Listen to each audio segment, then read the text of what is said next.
I'm Mark Simon. And I'm Bob Marks. And welcome to the game. We have assembled a stellar panel to talk about the election just days before the votes will start to be counted. We're joined by Congressman Kevin Mullen. Hi, Kevin. Thank you for being here. John Mays, editor of the San Mateo Daily Journal, and Julie Lind, head of the Central Labor Council for San Mateo County. Thank you all for joining us. Let's plunge right in. Excuse me, I've got a cold. I'm coming close to losing my voice, which a lot of people have been waiting years for that to happen. Is anger the driving force of this election? Kevin, you just put out a piece that says the results of a fighter. You watch any of the ads, see any of the reels online, everybody's talking about fighting. Is that the prevailing attitude this election? People want to fight, people want a Democrat who fights, and people are angry. People are absolutely angry that Donald Trump is the president. When I say people, I'm referring to the overwhelming majority of my constituents, certainly on the Democratic side of the aisle. There's a lot of anger about how we find ourselves at this point in our country with an authoritarian president who led an insurrection, who never should have been within a football field of the Oval Office again after January 6th. And instead, we have him running the country and taking us into a war in search of a rationale. The president was elected ostensibly to deal with cost of living issues and inflation, and to get us out of foreign entanglements. And he's done exactly the opposite. He hasn't focused really at all on affordability challenges, cost of living issues that people are dealing with across the country. And he's brought us as a country into a war that's driving up gas prices and creating all sorts of turbulence in the global economy that we're going to be dealing with, frankly, for quite some time, I fear, even if some kind of a deal is put together that ends the war and reopens the Strait of Hormuz. There are all sorts of economic shocks that are rippling through the system, and I fear what that's going to bring for quite some time. So people certainly want Democrats who are fighting back against Trump and MAGA Republicans who control Washington, who hold the gavels. So certainly a desire for that. It's hard to see how the anxiety and anger is directly impacting, say, the governor's race. I think that you have the candidates trying to channel at the gubernatorial level, sort of the anti-Trump mood, but really position themselves as the ones to properly deal with kitchen table costs that are affecting voters in our state. So it's a little more of a direct line in terms of the anti-Trump mood at the federal level and the federal conversation, perhaps than the state level. But look, it's an anxious, upset electorate that we're dealing with. We certainly have a confused electorate when it comes to the gubernatorial contest, given all the fallout from Swalwell dropping out and where we are with the top two. This is really just a highly unusual gubernatorial cycle that we find ourselves, and I'm interested to hear from the other panelists on what their take is on this really very unusual June primary. Well, Julie, let's go to you, Julie. What are you hearing from your members? Are they upset? Are they angry?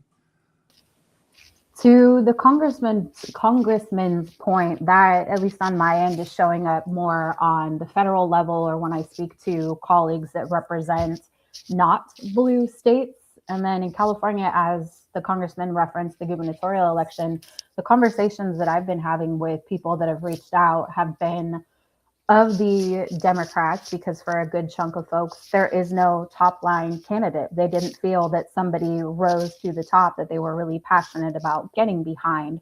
So it's been more of what looks like the top two individuals, if you look at Steyer and Becerra, whom do people find will be more impactful, more effective, and more able to carry the state forward to where we need to be, push back against the administration, but also take care of people at home, address the cost of living, figure out opportunities for pathways into family sustaining careers, address the cost of housing, access to healthcare. So it's less about, in the conversations that I'm having, less about anger than it is about, fear isn't really the word that I want, but about apprehension. How can we put controls in place? How can we put leaders in office that are going to stand up for us, that are going to fight for us, and are going to carry us forward to where we need to be? John, how about you? You're almost sort of at a grassroots level when you hear from people, letters to the editor, the forums that you provide. What are you hearing? I mean, I think, first, there wasn't much interest in the gubernatorial race for a while until about April, when all hell broke loose with the Swalwell situation. But I think the gravitation towards Swalwell before that was sort of indicative of looking for someone who's kind of a known quantity and an operator, moderate operator who can sort of do the job. Obviously he wasn't the one because of the situation that happened. And then of course, after that, and that, that's one of the reasons why Matt Mahan jumped in too, because there wasn't a lot of traction being built by some of the other candidates. And so Mahan thought, well, let's see what I can do. So after that, as you saw a lot of the support for Swalwell move over to Becerra, I think that's sort of the mood overall, is that people are looking for someone who's been around, who knows where the levers of power are, who's familiar at least with the Trump administration, how it works and how it works in particular situations, whether it be crisis or day to day. And so you've seen that sort of surge a little bit. And then of course there's Tom Steyer, who is, spending millions and millions of dollars on ads, with a lot of platitudes and ideas that have been thought of before, tried before, whether it be deregulation of the power industry or single payer healthcare. So his numbers aren't really rising. And I think maybe it's because people are looking for someone who's just a manager, someone who could manage the state rather than try new things. We've tried new things recently, and it hasn't really gone great. So maybe someone who could just be normal and manage the state as well as it can. And so I think that's why you've seen Xavier Becerra surging. And probably too, I think what we'll end up seeing is probably Steve Hilton and Becerra, and the Becerra winning. Maybe someone who can, sort of take on the Republican challenger in a normal way. So we'll see what happens. The devil's in the details. I haven't filled out my ballot yet, and I know that there's a lot of people who haven't. I usually wait till this weekend. I'm still reading through the ballot summary. There's, I think, 64 candidates for governor, and so I'll get through that tomorrow, and send it over, and hopefully it gets there by Tuesday. Julie, right now it looks like, based on the numbers so far, that the turnout in San Mateo County and statewide might be very, very low. With all the anger that's out there, you would expect a bigger turnout. What do you think's going on in the voters' minds? I think that John just addressed it. Sitting on your ballot, watching how things play out, going back to the conversation about there being no front runner that everybody is rallying behind. People are watching things roll out until the end. They have not made their decision yet. We had some interesting adventures throughout the gubernatorial primaries have also been referenced. But I think the turnout kicks up. What was it, Mark? You said it's around what, like 10% right now? Yeah, right now, yeah. And so I looked at the last open gubernatorial primary election in our county, and I think it was in like the high 40s, low 50s. So I don't know how high it gets. I don't know that we hit that amount, though. I think Kevin has some predictions, but I think a lot of people are sitting on their ballots. They're taking in additional information. They're reviewing all of the facts at hand. They're waiting to see if anything changes. And then you have the Dems, going back to the gubernatorial candidates, trying to figure out and waiting to the last minute saying, we want to have a Democratic governor. which of these people are going to come to the top to make sure we have at least one Dem, but who's going to win, who's going to carry it through. And that is where I want to send my vote. So the conversations that I've been hearing have been less about, I'm incredibly passionate about Steyer or about Becerra. It goes to John's point of, okay, Becerra is more of a manager, has experience in multiple levels of government, state and federal, versus Steyer, who comes in with a lot of money and a lot of rhetoric, but trying to figure out who's going to take it across the finish line. So I think it comes up. It suits my purposes if the turnout hikes, but we tend to be a late vote county. I didn't expect us to be quite this late, but I would think we get into at least the high 30s, low 40s. Of course, now that they know Kevin Mullin's on the ballot, there'll be a huge surge of voters. People rush to vote. I'm waiting for it, Mark. You've actually got two. Hasn't opponents. materialized yet. Yeah, you've actually got two opponents in the primary. So, what do you think? You love following elections. You live and die for this stuff. What you think the turnout's going to be better than 10%? I assume, but how could it be a pretty low turnout overall? Well, I certainly hope I live and not die if I have a choice between those two. I think Julie's absolutely right, as is John, the sense that voters are going to be voting strategically as opposed to being driven to the polls with their passion.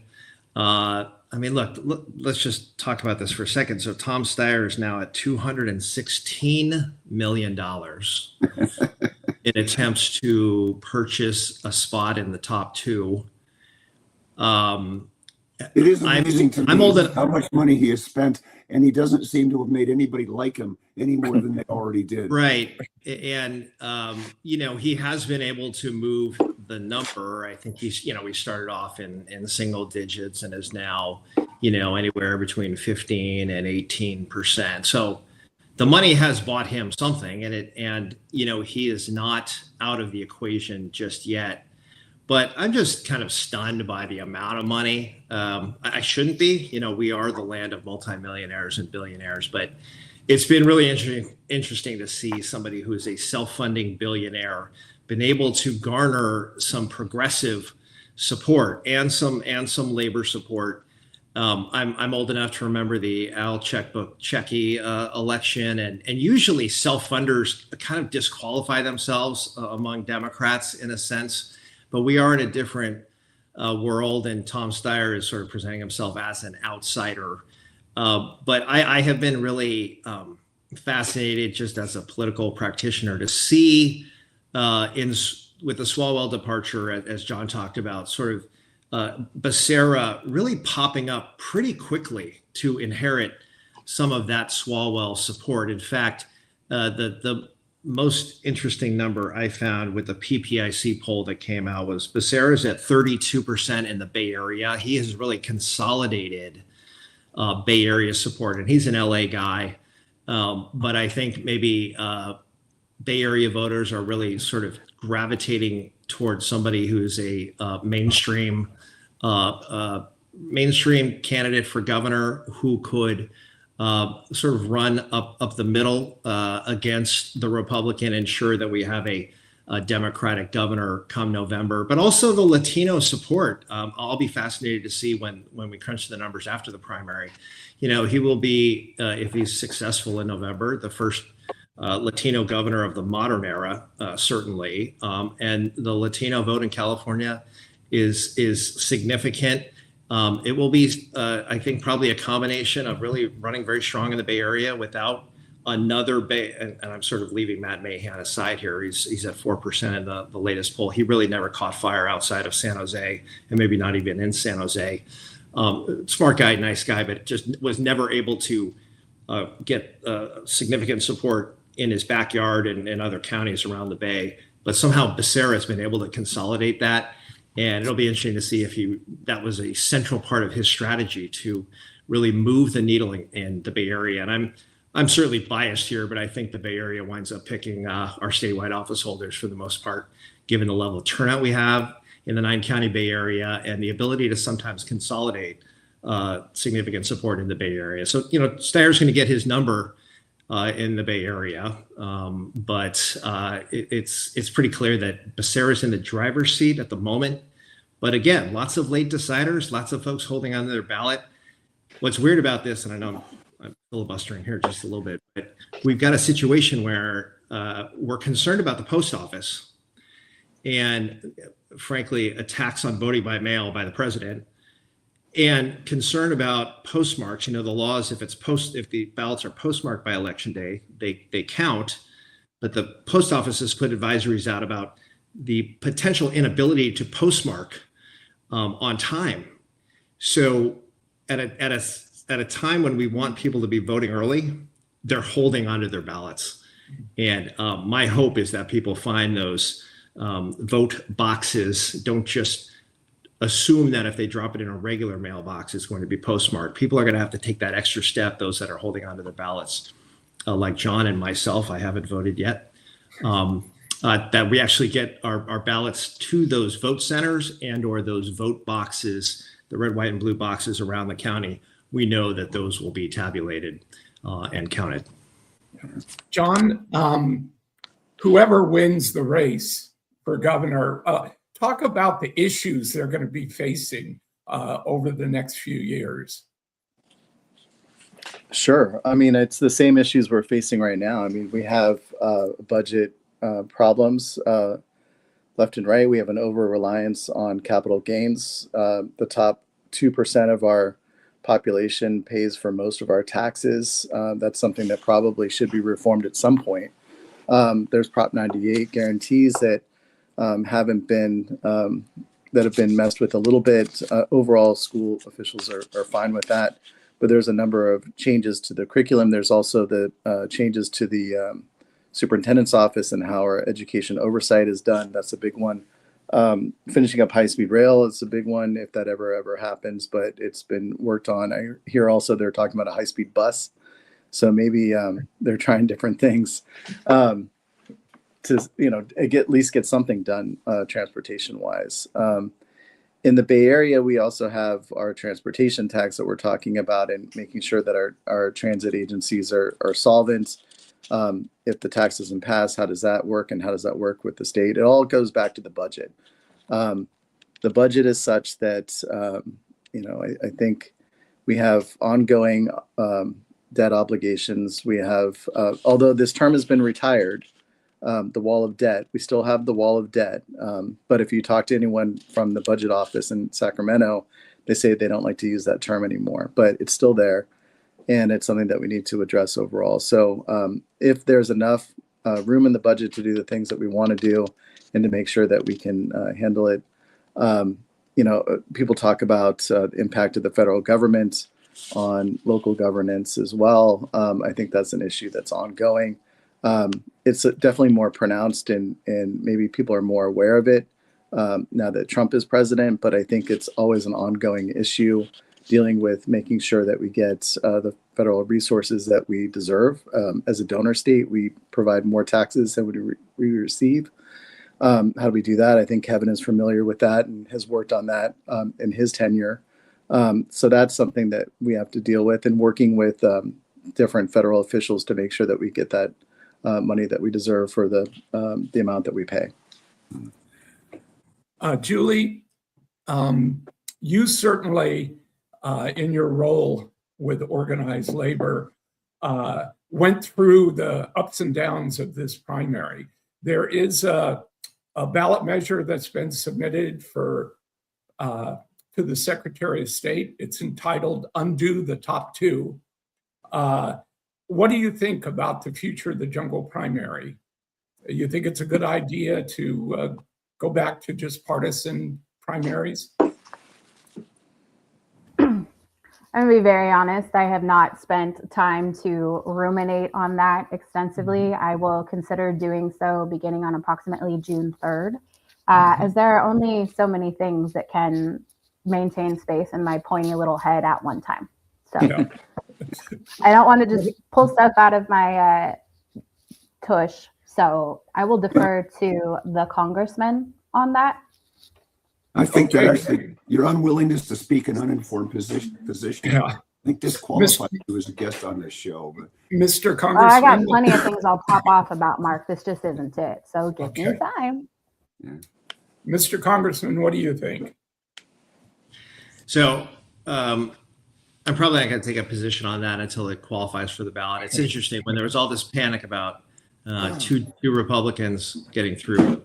First of all, I never thought that was going to be a reality, even with the number of Democratic candidates and the split of the Democratic vote. I just figured, given the numbers in California, there would be some consolidation. Some candidates would drop. Some candidates would still be on the ballot, but really not be considered serious contenders. And then that, no matter what, we would have a Democrat get through the top two. So I think we're going to have that happen. Either one, maybe two Democrats, but probably just the one. And that'll probably take some of the oxygen out of any effort to reform the top two. I sort of, at this stage of the game for me, there's no perfect electoral system. I'm always open to reform ideas that can encourage more participation. I think the one concern I would have, and I'm a dyed-in-the-wool Democrat, but minor parties are boxed out and can't really participate in the general election. There's certainly a case to be made. I think part of the problem with our politics, frankly, is how weak the parties are. And that can lend itself to extremism embedding its way into political parties. And I actually think strong political parties are a good thing for the country. It gives ourselves a way to organize under philosophies. I think it can be good for democracy, but large institutions like political parties have been continually undermined. The trend is really away from party politics. Just generally, people are moving away from that, and at least a sense of independence. Decline to states, the number is sort of varied, but for quite a while there was a trend of a growing decline to state, no party preference voter in California. So I will see if that effort gains traction, if doing away with the top two can mean stronger political parties and better political organization, and preventing money from completely dominating our politics, which is maybe too much to ask in a post-Citizens United world. I'll certainly consider that. That's a long way of saying I haven't decided yet, so check back. Well, Mostly he copied me, but it sounded better. That's what I took from that. Yeah. one of the things that characterized this particular election is there were two or three people who could have gotten in and essentially changed the whole dynamic, would have run away with a Kamala Harris, quite possibly Eleni Kounalakis, a couple of others, Senator Padilla, and they opted not to get in.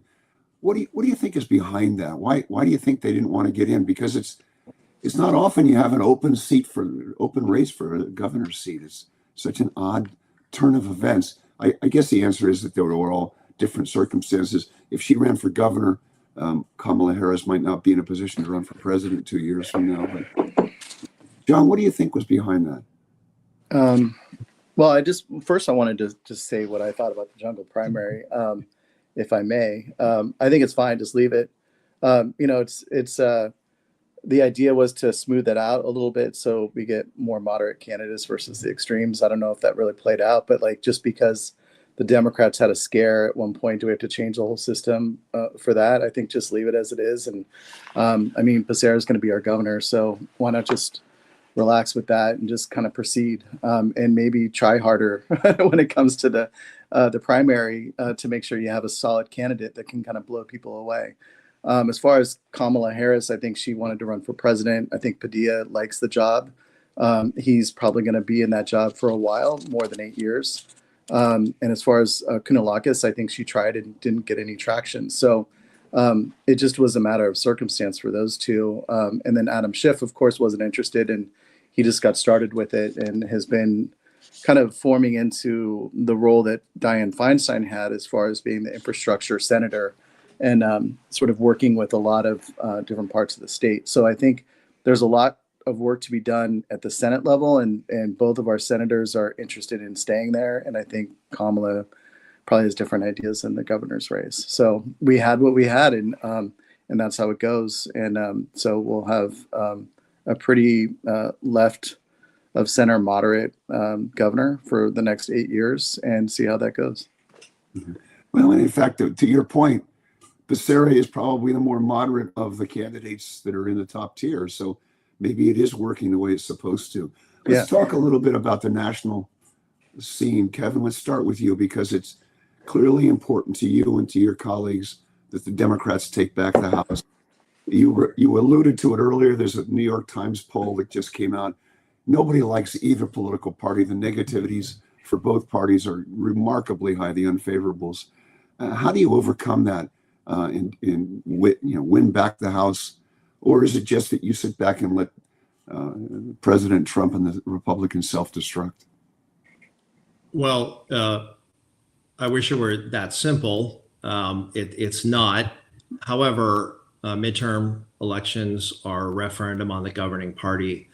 I think it's clear that the Republicans hold the levers of power in the White House, the House, and the Senate. We have on occasion been able to peel off Republican support for something called discharge petitions and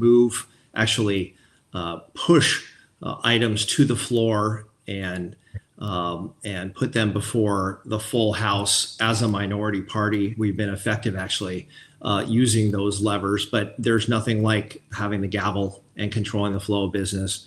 I absolutely am doing everything in my power to make sure that my party takes control of the House of Representatives this fall, to be a check on this authoritarian president, to make him a lame duck when we are sworn in. That being said, I do believe we'll be successful, but the campaigns have to be run.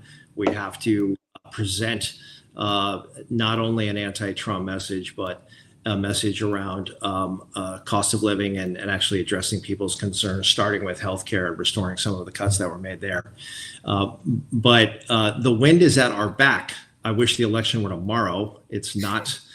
We have to get through the summer and the fall, and we don't know what's happening this fall when it comes to the war in Iran and where we are with gas prices and cost of living issues at that point. So nonetheless, Prop 50 was very helpful in California, essentially creating a prospect of netting 5 seats here.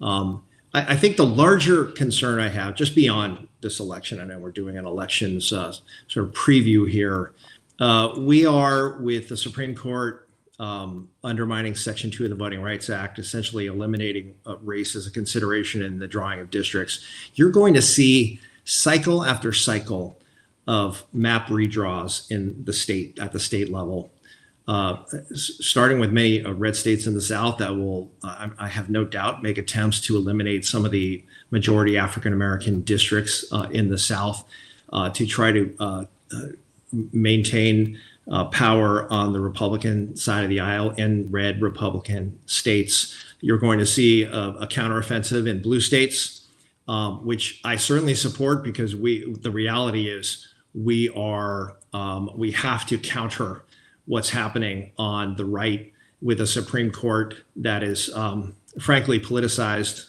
with a politicized Department of Justice. We are fighting a battle for democracy in this country, and we have to use any lever we can. The truth, though, is over time, blue states are probably going to become bluer. Red states are going to become redder. And we're going to have just a polarized America. We already do, of course. But I am concerned that the polarization will just get deeper, the divisions more difficult to bridge. So we have huge issues when it comes to court rulings, the democratic, small d democratic playing field that we're all operating on, and the disconnection from the public. The public, I think, feels disconnected from the political conversation. And if you have simply blue states versus red states all the time, and a political war happening with redistricting at the heart of it, I think the public will feel, many segments of the public will feel that they are not represented properly by their government. So I'm talking about these big structural challenges that go beyond this election cycle that we're going to have to deal with. John, what's your take on redistricting? When Newsom introduced his measure, he said this is a one-time thing and we're going to return to normal in the future. But as Kevin says, it's all out war and it's going to be 28, 30 and beyond. Congress, in some polls has a 15% approval rating. And as Kevin says, we're going to be even more polarized. We're going to have fewer competitive districts. What's your take about where we're headed? Are you talking about with the redistricting in California or redistricting nationally? Oh, I mean, I would agree with what Kevin was saying. I think we're going to be going through that quite a bit. And while I didn't necessarily agree with the tactics of Prop 50, I understand why it was necessary and why it passed, because people are freaked out and they want to do something about it. So I think we're going to see this for a while until it kind of settles down. The one thing that I have thought about is that some of the blue states are seeing population decreases, not at large scale, but depending on how we sort of handle this in the next few years or so, if businesses leave, then people will leave, and they will leave to new population centers in probably the South. And so we might lose congressional seats and they may gain congressional seats. And it's not enough of a population shift to change the overall demographic of that state. So for instance, if people move to Tennessee, then it may not change it to purple or even blue. So we'll lose population, they'll gain congressional seats there. So it's something to be concerned about, careful with in California. But like I said, I agree with what Kevin is saying, that it's something that we're going to have to experience for the next few years. There are a small handful of tax measures on the ballot this time. And then we're expecting in November to be quite a few. What is the atmosphere toward tax measures, Julie, right now? Is it negative? I mean, you always hear from the people who are against these things, but there does seem to be a growing dissatisfaction with the tax structure, not just the political structure. I think so. We've had a lot of conversations about economic realities, looking at wedge issues, and people even more so are, just like they did in the presidential election, they're voting with their pocketbooks. You are looking at folks and appealing to their self-interest, and I don't mean that negatively. They're going to vote for the candidates that they feel are going to represent them and represent them in a way that allows them to pay their bills, to feed their family, to have health care, to get childcare for their kids so they can go to work. So for the taxes are always challenging because people are struggling financially, but also looking at what those taxes are. So take, for example, the Bay Area transit tax, and figuring out folks trying to look at, okay, it's a tax measure, I don't want to pay more money. You have the San Mateo piece of making sure we're not a donor county, but also you juxtapose that to the fact that gas is pushing $7 a gallon, which means more people are going to likely be dependent upon transit. So how does that play into the willingness to tax to ensure these systems continue to run, and that also they can have levels of interconnectivity so that you can navigate throughout the Bay Area given the live-work divide? So I think it's difficult. It's dependent upon what the taxes are and how they are messaged in ways that can highlight the benefit of those additional resources. And having conversations, you see taxes play in and folks talking about the cost of public sector workers, but our workforce gets more expensive when the cost of doing business gets more expensive. So the taxes, I think there's some fatigue, but there's also understanding of the economic reality, the fact that the current resources on the table are not going to cut it for all of the integral systems that need to operate, the services that need to be delivered. So I think people will be cautiously open to that because it's a hit on one side, but a benefit on the other. So you got to figure out, what are you willing to pay for? And that is the question, isn't it, John? I mean, let's talk a little bit about the atmosphere for tax measures, because you know better than I do. It's quite likely that quite a few cities and the county are looking at putting a measure on the ballot in November, not to mention the regional tax measure. And also, we'll get into this in a second, the billionaire tax. So, John, what do you think? I think anyone who's asking for a tax measure in November or beyond has to be explicitly clear as to what the people are going to be getting for it. What is the benefit for it? What has been created with prior taxes and why this is necessary? Because, I remember, was it Measure K? There was a period when Measure K, that's a half-cent sales tax, which is now Measure A in San Mateo County, passed. There was a time when county officials were saying, we're rolling in money. We have a lot of money to do a lot of different things. And we had COVID money, and there was a lot of money to do different things. And when that money is dried up, then there's a little bit of a panic as far as what we're going to do. But the average person is still stuck in a situation in which haven't really seen improvements based on those prior taxes. And so I think it's a challenge to explain what the benefit is rather than just what the need is, if that makes sense. Yeah. It's going to be a tough hill to climb. What's interesting is that people are feeling the economy in two different ways. So one, gas prices are going up. I find it fascinating that I hear grumbling, but not to the level of, when Bush was president, when it went up to $4.50. Everyone was complaining about it. People are complaining about it, but people are just sort of grinning and bearing it more in this situation. So you have inflation going up and you have gas prices going up and day-to-day costs are rising. On the other hand, you have the stock market, which is doing well. If you are invested in any kind of AI adjacent company, your stock portfolio is doing great, and there's a wealth effect to that. And I think that affects a lot of people in this area where they're feeling pretty good about paying $7 a gallon because they just made thousands and thousands of dollars on, Intel or Dell or any of the other companies. If you have the means to invest, that is not necessarily the average person. I think around here it's more average than other places. And so you're feeling the economy in two different ways. You're feeling wealthy, but you're also feeling stuck. And so that's sort of a mixed bag for tax measures. It'll be interesting to see how the people who are asking for the taxes try to sell it and what the results are. Well, Kevin? go ahead. Speaking of how they're selling it, I found it distressing that Caltrain, their answer to how to sell the regional transit tax was to tell everybody how much service would be missing rather than, to your point, John, about here's what we do and why you need it.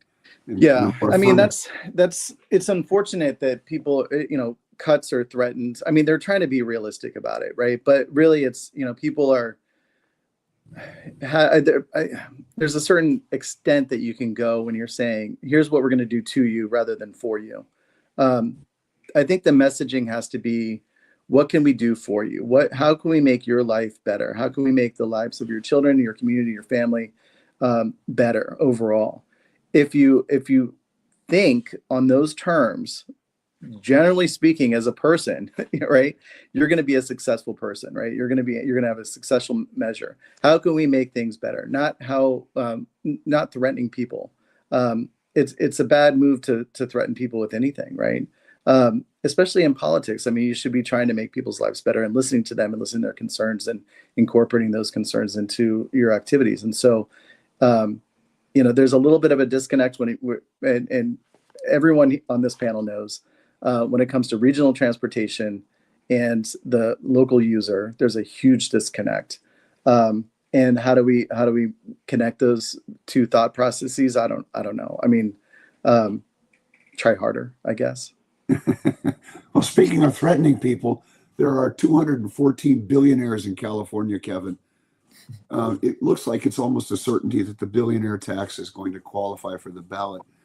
Are you prepared to take a position on it right now, or you want to wait until you see if it's on the ballot? And either way, is it good politics? Is it bad politics? You talked about the divisiveness that would seem almost to be trying to take advantage of that sentiment now.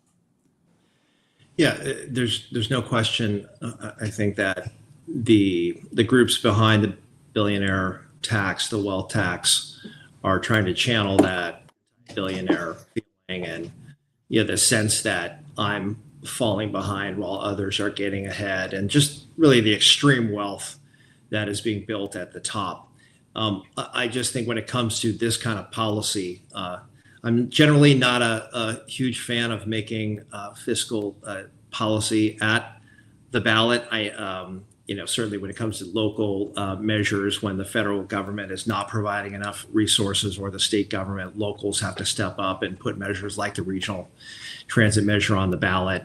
It's really indicative of the need for local self-help when it comes to those kinds of measures. But in terms of the billionaire tax, I'm not a fan of what might happen in California to our budget. I mean, the whole point of this, right, would be to bring dollars in to the budget.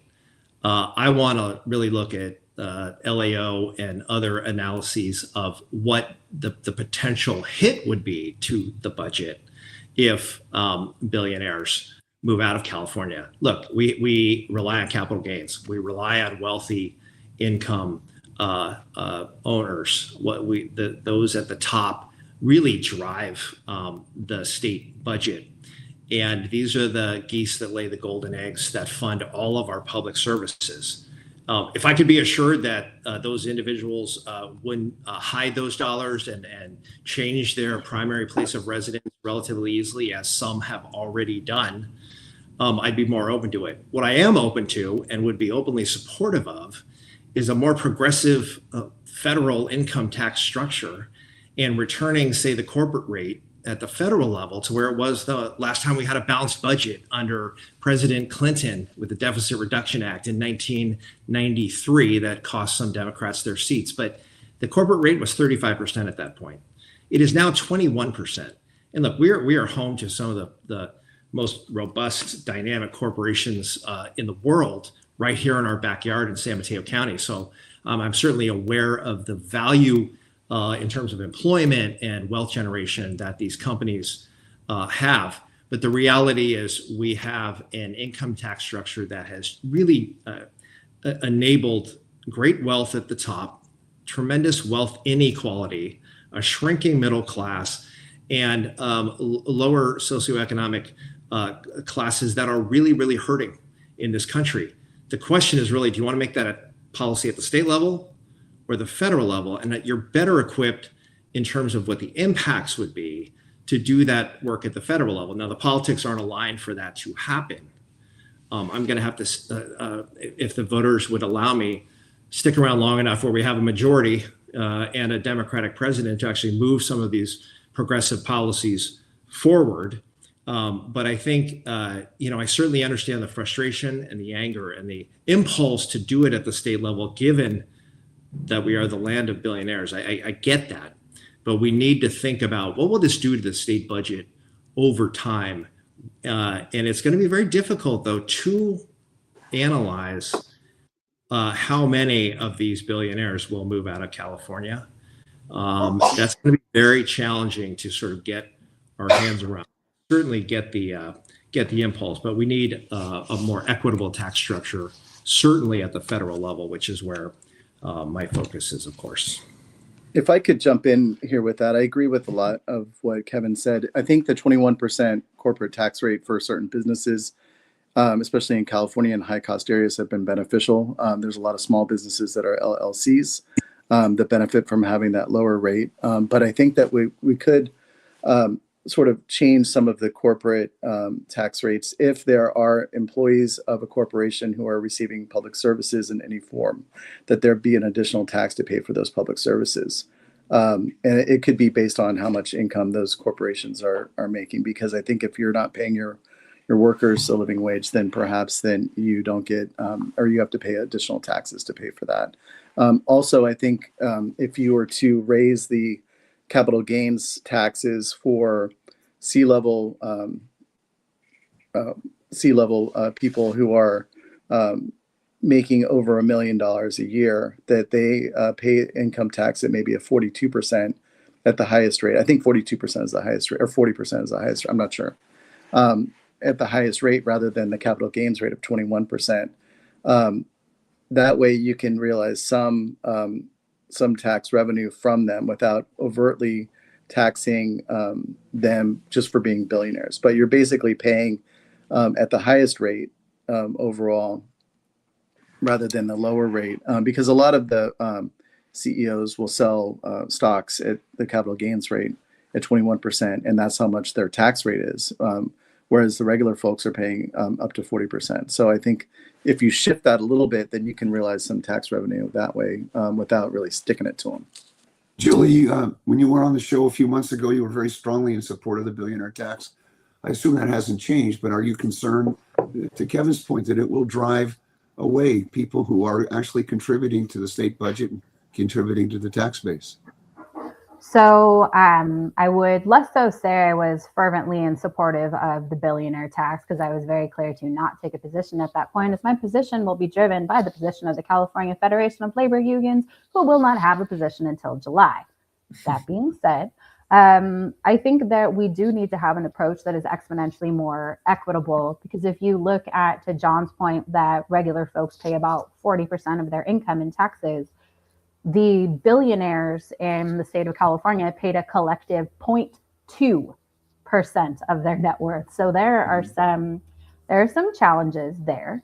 But I also think it's interesting that the billionaire tax is only polling at just over 50% right now, because you have people that are very passionate about taxing the rich. But if you look at this measure and it predominantly going to healthcare funding, I think that might be where they're running into some challenges, going back to the earlier conversation about people vote their self-interest. You have to meet them where they are. If this does not feel like a top line issue for you, and then you also add in the piece that Kevin raised about worrying that this will push out these folks that are making these contributions to the tax base, I think folks have some more hesitancy there. But also trying to figure out, going back to whom our wealthy people are and what that divide is. I had also read an article yesterday that said, even if Mark, I think he said 214 billionaires in the state, even if all of them decided to scamper out, it would take 25 years for the revenue loss to offset what the state would have received from the wealth tax over 5 years. So it's not this passes, everyone dips out, and the budget goes to crap. There are different factors in play. I agree that there needs to be a multifaceted approach to figure out what a more equitable tax structure looks like that takes into account what these folks contribute to the budget, but also looking at the continuously growing wealth divide and who those billionaires are, and utilizing the tech industry.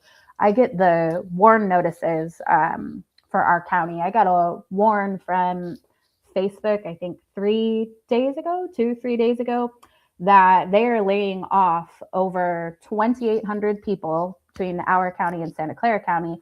2,500 of them work in San Mateo County, 7,000 overall, 10% of their workforce, because another article that I had read with Zuckerberg saying, oh, these employees are so wonderful. Look how well they trained the computers to take their jobs. So these people are getting wealthier because they're utilizing employees to work themselves out of a career, thereby increasing profits, but consigning more individuals to poverty.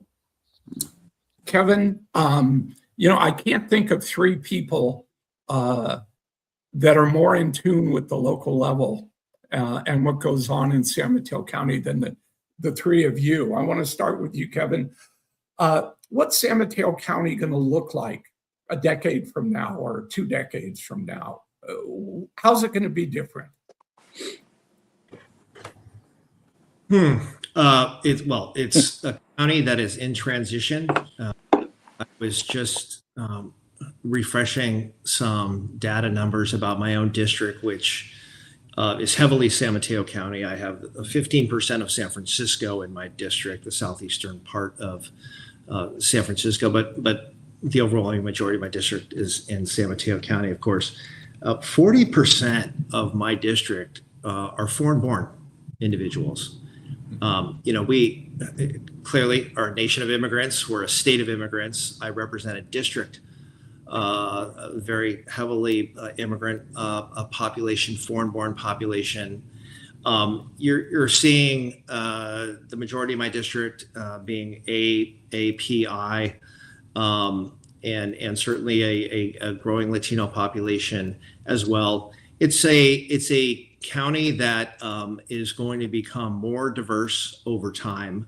I think what I'll be fascinated to see, whether that's as an elected official or an observer of politics and the economy, we have these massive tech giants right here in our backyard. I represent Meta. I represent YouTube. They are big employers in my district, more life science companies than any district in America. We are quite literally the epicenter of the innovation economy. And just the impacts of what AI is going to do to these sectors and what it means for the workforce. It is an open question, right? So it is impossible to really project what AI will mean outside of clearly it's going to have huge impacts on our workforce, on who can maintain employment, what education level are those individuals who will be thriving in an AI economy versus hurt by an AI economy. What I do know is we can't have federal policy, and we'll be there'll be a direct impact on my district about what we do with federal regulation on AI. We can't have a federal policy that says we're going to preempt states from getting involved at all in regulating AI in favor of federal policy and then do absolutely nothing. And really, to date, the federal government has done virtually nothing when it comes to AI regulation in any meaningful way. You have the president talking about it. You have a bipartisan blue ribbon panel report about it, but really no substantive policy. AI is being put into practice right now, even as we speak, in our county at these big employers. And we're starting to get a feel for what the fallout is going to be, especially for entry-level white collar workers, but certainly blue collar individuals whose jobs are being automated away. I mean, that's a long story with a long history, but this is just the latest iteration of that challenge as our economy transitions. So here's what I guess, if I can boil it down, we are a county in transition that will look, I believe, very different than it does right now, but we have to make sure that we benefit in this county from the changes that are coming with AI, and that we build up the middle class in this county and lower socioeconomic strata who are going to be displaced by a lot of this economic activity. We have to, on one hand, encourage the innovation and the job creation and the wealth creation.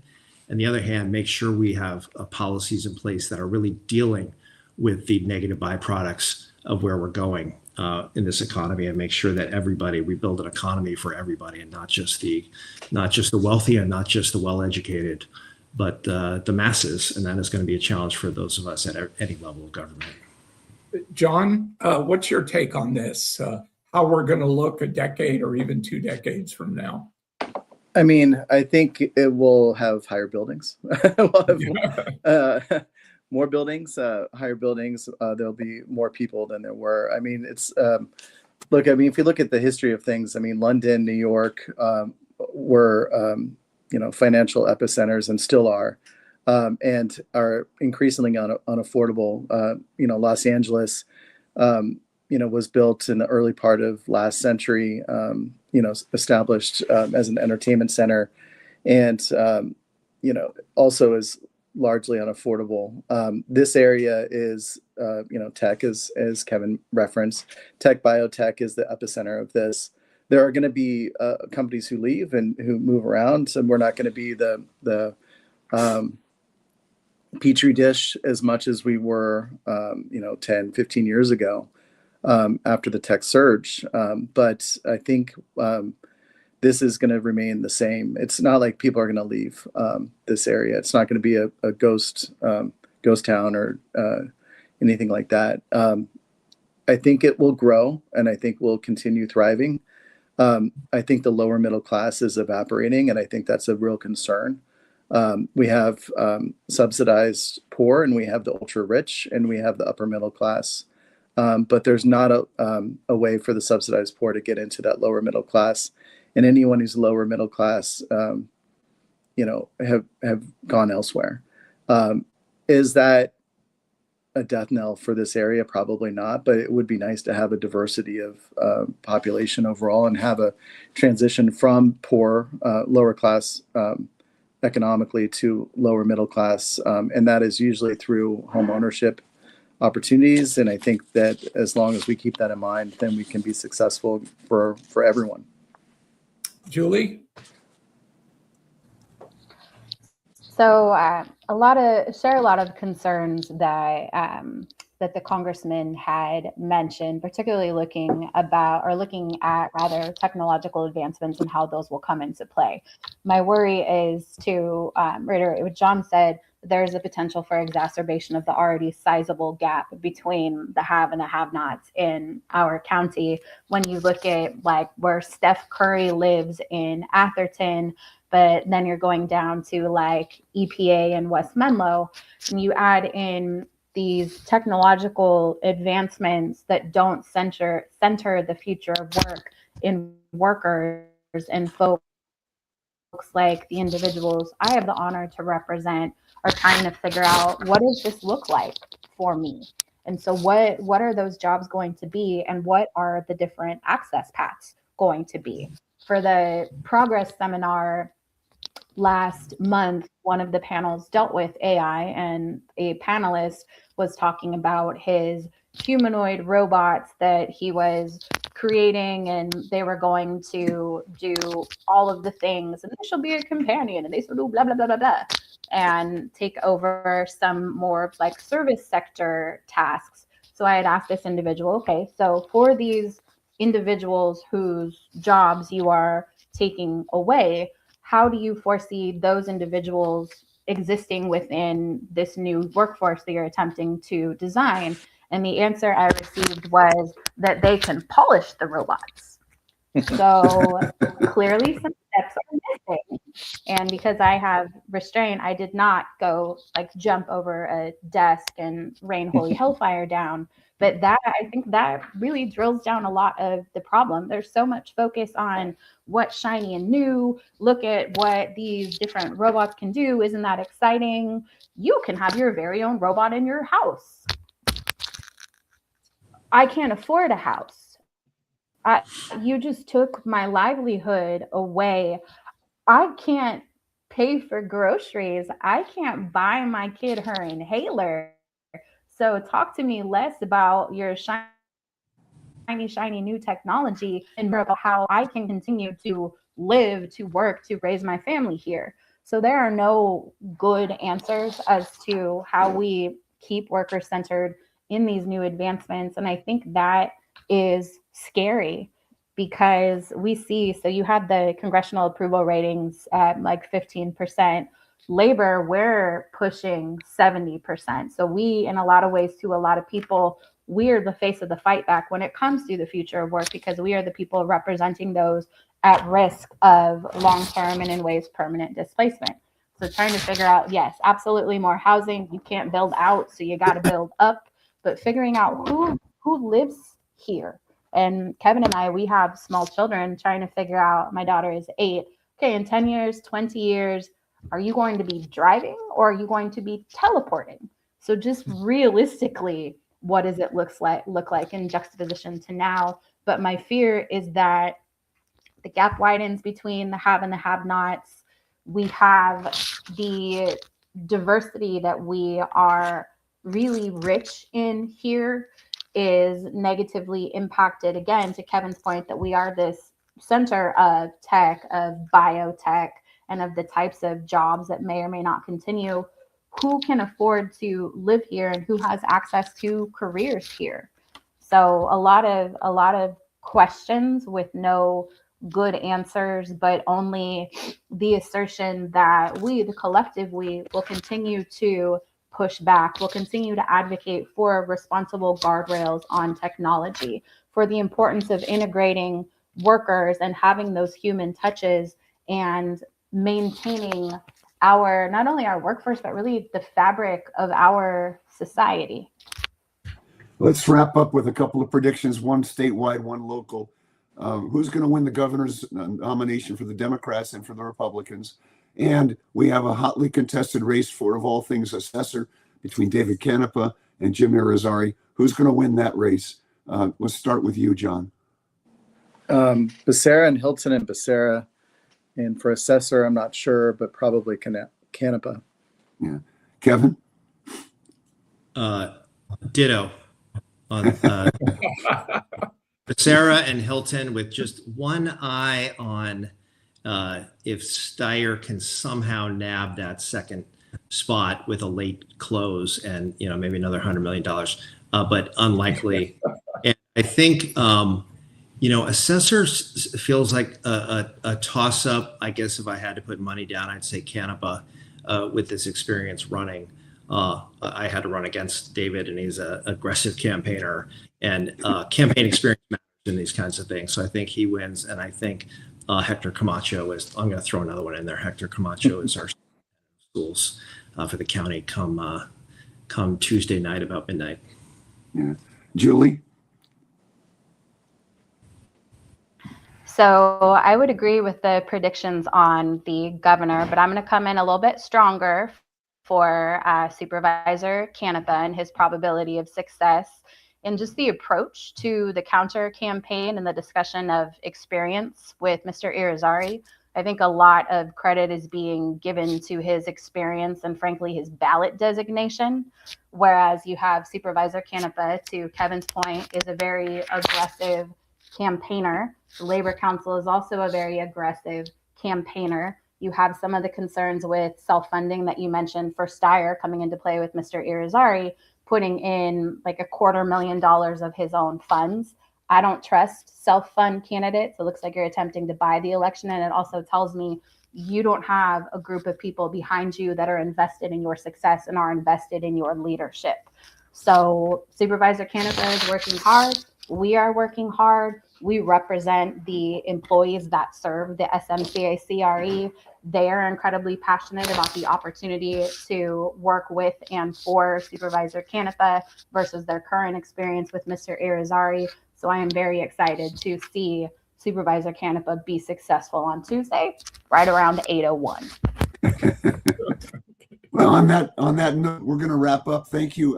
Bob and I will make a few post panel comments, but I want to thank John Mays of the San Mateo Daily Journal, Congressman Kevin Mullen, and Central Labor Council leader Julie Lynn for being our guests today. Thank you so much for wrapping up the 2026 primary. Thank you. Thank you. Thanks. Bob, I've never understood why you'd spend $200 million to win a governor's race when for that amount of money you can buy the entire legislature and get them to do whatever you want them to do. I know it's very cynical, but it's an insane amount of money. And it's interesting to me that it doesn't seem to get you what you would think it does. I mean, he has been on the airwaves relentlessly now for months and months and months. Impossible. If you have not seen an ad of his, then I don't know what the hell you're doing with your time, because he's everywhere. But it's interesting, time and time again, it doesn't seem to work in this state that you can just pour a lot of money into it. You have to have more credentials than that. You have to have more going on than simply a point of view and a lot of money. As a former political consultant, I've always believed you can't spend enough money in races. Partially it's because the consultants will make a lot of money off of that $216 million so far. So I think in these times more so than normal, as you point out, there are several, Huffington, Checky, that have run. I think now more than even when those guys were running, it makes people suspicious. And in California, I think the idea of a billionaire, even though he's saying the things that I think a lot of Democrats would like to hear, I think they're a little bit concerned about electing a billionaire.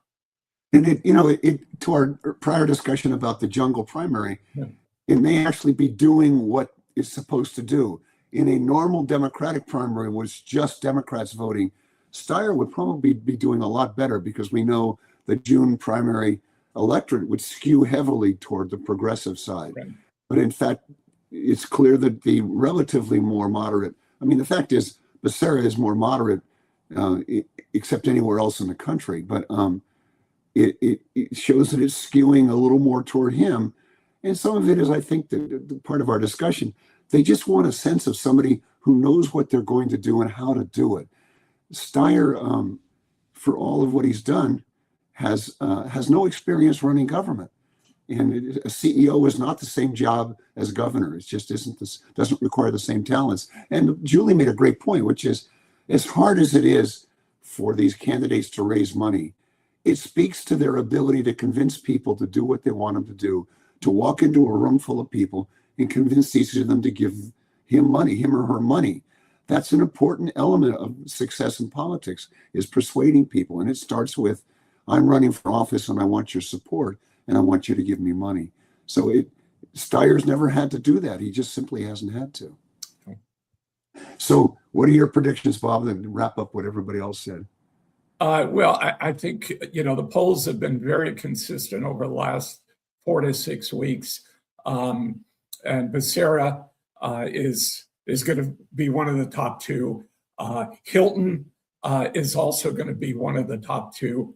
And Becerra is going to win in November.